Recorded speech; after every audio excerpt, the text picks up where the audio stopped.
ನಿಮಗೆ ಎಚ್ಚರಿಕೆ ಅಂತಕ್ಕಂಥ ಮಾತು ನಿಮಗೆ ಎಚ್ಚರಿಸಲಿಕ್ಕೆ ನಾವೆಲ್ಲ ಶಾಪುರ ತಾಲೂಕಿನ ಎಲ್ಲ ಪ್ರಜ್ಞಾವಂತರು ನಾವು ಒಗ್ಗಟ್ಟಾಗಿ ನಿಮಗೆ ಎಚ್ಚರಿಕೆ ಕೊಡು ಜೊತೆಗೆ ಇನ್ನೂ ಕೂಡ ಹಲವಾರು ಅಭಿವೃದ್ಧಿಗಳ ಬಗ್ಗೆ ನಾವು ಯೋಚನೆ ಮಾಡಬೇಕು. ಅದನ್ನು ಬಿಟ್ಟು ಶಿಕ್ಷಣ ಇನ್ನಿತರ ಇವತ್ತ ತಾವು ಯಾವ ರೀತಿ ಮುಂದೆ ಈ ಒಂದು ಸಂದೇಶ ಯಾವ ರೀತಿ ಹೋಗುತ್ತಂದ್ರೆ ಶಿಕ್ಷಣದಿಂದ ಈ ಕ್ಷೇತ್ರದ ಜನರಿಗೆ ವಂಚಿಸಿ ಅವರಿಗೆ ಇಲ್ಲೇ ನಮ್ಮ ಗುಲಾಮರಾಗಲಿ ನಮ್ಮ ಕ್ಷೇತ್ರದ ಎಲ್ಲ ಜನತೆ ಅಂತಕ್ಕಂಥ ಭಾವನೆ ಏನಾದರೂ ಇದೆ ಅಂತಕ್ಕಂಥದ್ದು ನಮ್ಗೆ ಈಗಾಗಲೇ ಮೂಡ್ಲಕ್ಕತ್ತದ. ಕಲ್ಪನೆ ನಮಗೂ ಕೂಡ ಆಗ್ತಾ ಇದೆ. ತಾವು ಶಿಕ್ಷಣಕ್ಕೆ ಒತ್ತು ಕೊಡ್ರಿ. ತಾವು ಕೂಡ 7 ಬಾರಿ ಚುನಾವಣೆಗೆ ಸ್ಪರ್ಧೆ ಮಾಡಿದ್ರಿ, 5 ಬಾರಿ ಶಾಸಕರಾಗಿದ್ರಿ, 3 ಬಾರಿ ಸಚಿವರಾಗಿದ್ರಿ. ಆದರೂ ಇವತ್ತ ಶಿಕ್ಷಣ ಇಲಾಖೆಯಲ್ಲಿ ಕಾನೂನಿದೆ. ಆ ಕಾನೂನನ್ನ ಪಾಲನೆ ಮಾಡ್ಬೇಕನ್ನೋದು ನಿಮಗೆ ಇಲ್ಲಿ ತನಕ ನಿಮ್ಮ ಸರ್ಕಾರ ಆಯ್ತು, ನಿಮಗೆ ಇವತ್ತು ಕಲಿಸ್ಕೊಟ್ಟಿಲ್ಲ ಅಂದ್ರೆ ನೀವು ಈ ವೇದಿಕೆಗೆ ಬರೀ ಆ ಕಾನೂನು ಬಗ್ಗೆ ನಾವು ನಿಮಗೆ ತಿಳಿಸ್ಕೊಡ್ತಕ್ಕಂಥ ಕೆಲಸ ನಾವು ಮಾಡ್ತೀವಿ.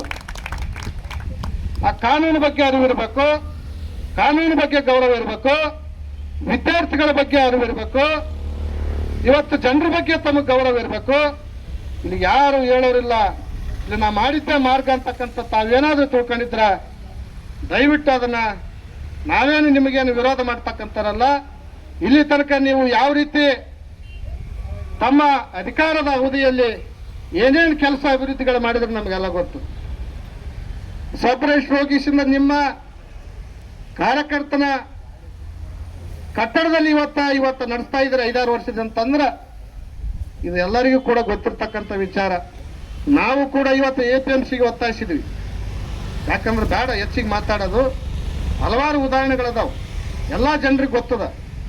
ದಯಮಾಡಿ ಇದು ನಡೀತಕ್ಕಂಥ ವಿಚಾರ ಒಂದೇ, ಶಿಕ್ಷಣಕ್ಕೆ ಒತ್ತು ಕೊಡಿ, ಪ್ರಜಾಸೌಧ ಕಟ್ಟಡವನ್ನು ಕೈ ಬಿಡಿ ಅಂತಕ್ಕಂಥ ಮಾತನ್ನು ನಾನು ಇವತ್ತು ಹೇಳಿ ಏನಿವತ್ತು ಬಂದಿರತಕ್ಕಂಥ ಎಲ್ಲ ಪ್ರಜ್ಞಾವಂತ ಶಿಕ್ಷಣ ಪ್ರೇಮಿಗಳಿಗೆ ಮತ್ತು ನಮ್ಮೆಲ್ಲ ಪತ್ರಿಕಾ ಮಾಧ್ಯಮದ ಅಣ್ಣ ತಮ್ಮಂದರಿಗೆ ಮತ್ತು ನಮ್ಮ ರಕ್ಷಣೆ ಕೊಡಲಿಕ್ಕೆ ಪೊಲೀಸ್ ಅಧಿಕಾರಿಗಳು ದಿನನಿತ್ಯ ನಮ್ಮ ಜೊತೆ ಅವರು ಕೂಡ ಈ ಒಂದು ಕೊರೆಯುವ ಚಳಿಯಲ್ಲಿ ಇವತ್ತ 3ನೇ ದಿನ ನಮ್ಮ ಜೊತೆಗೆ ಅವರು ಕೂಡ ರಾತ್ರಿ ಇಡೀ ಇದ್ದು ಅವರು ಎದ್ದು ಕುಂತು ನಮ್ಮನ್ನ ಕಾಯ್ತಕ್ಕಂಥ ಕೆಲಸ ಮಾಡ್ತಾರಪ್ಪ ಅಂತಂದ್ರೆ ಇದು ನೀವು ಕೊಟ್ಟಿರ್ತಕ್ಕಂಥ ಕೃಪೆ ಇವತ್ತು.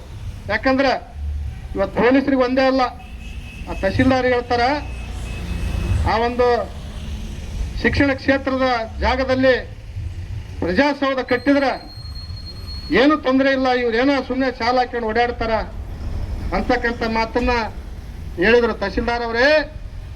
ನಿಮ್ಮ ಕೈಯಲ್ಲಿ ಹಸಿರು ಪಂದ್ಯ ಬರ್ಬೇಕಾದ್ರೆ ಅದೇ ಶಿಕ್ಷಣ ಕಾಲೇಜುಗಳೇ ಕಾರಣ ಅಂತಕ್ಕಂಥ ಮಾತು ಇವತ್ತು ನಾನು ಮತ್ತೊಮ್ಮೆ ಅವ್ರಿಗೆ ನೆನಪು ಮಾಡ್ತೀನಿ.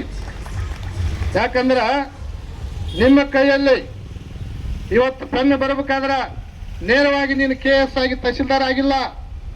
ಇವತ್ತ ಆ ಮಕ್ಕಳಿಗೆ ತೊಂದರೆ ಆಗ್ತದೆ ಅಂತ ಹೇಳಿಗಿಸಿಂದ ನೀನು ನೋಟಿಸಲ್ಲಿ ಕೊಟ್ಟಿದ್ರಿ. ನಾನು ನಿಮ್ಮ ಈ ಒಂದು ಏನು ಸರ್ಕಾರ ಆದೇಶದ ಪ್ರಕಾರ ತಾವು ತಮ್ಮ ನಿಷ್ಠೆಯನ್ನ ತೋರಿಸಿದರೆ ನಾನು ಅದಕ್ಕೆ ಗೌರವಿಸ್ತೇನೆ. ಮುಂದಿನ ದಿನಮಾನದಲ್ಲಿ ಪ್ರಜಾಸೌಧ ಆದರೆ ಇದರಂತೆ ದಿನನಿತ್ಯ ಅನಿರ್ದಿಷ್ಟವಾದ ಸತ್ಯಾಗ್ರಹಗಳು ಆರಂಭವಾದಪ್ಪ ಅಂತಂದ್ರೆ ತೊಂದರೆ